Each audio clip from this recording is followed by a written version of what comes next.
La Forestière, avant tout, c'est une randonnée VTT historique, avec plusieurs parcours. Contrairement aux autres années où on partait de Saint-Claude, où ça commençait par une bosse assez surprenante de à peu près 500 mètres de dénivelé, cette année, on va plutôt le faire dans l'autre sens, avec une descente qui va durer à peu près une dizaine de kilomètres, donc qui peut être aussi assez engagé. Le début du parcours de la Forestière cette année est juste génial, alors très physique, plus technique que les années précédentes, des parties bien engagées avec donc Julien Naener, le journaliste qui m'accompagnait, et puis tout le groupe qui était avec moi hier. On s'est régalé, quoi. Les petits sentiers, c'était juste du pur bonheur. C'est une épreuve aussi qui a su encore grandir et évoluer au fil du temps, avec de l'enduro aussi, avec de l'électrique aussi qui a le vent en poupe en ce moment. Donc c'est vrai que c'est très éclectique finalement comme manifestation. Je suis venu vraiment pour la faire découvrir à ceux qui ne la connaissent pas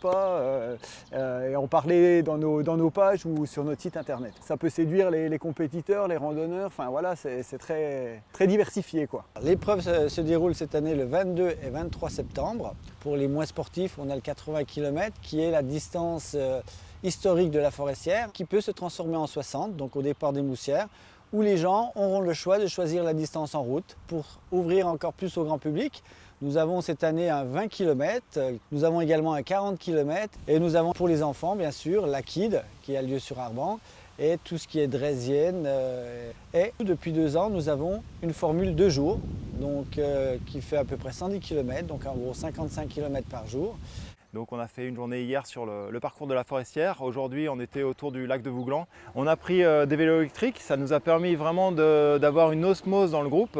Donc on pouvait être des forts, des moins forts, des filles, des garçons. Oui, ça nous a semblé tout naturel de venir au lac de Vouglan, tout simplement, parce que le lac de Vouglan, l'origine c'est l'Ain, tout simplement, et dans les montagnes du Jura qu'on affectionne.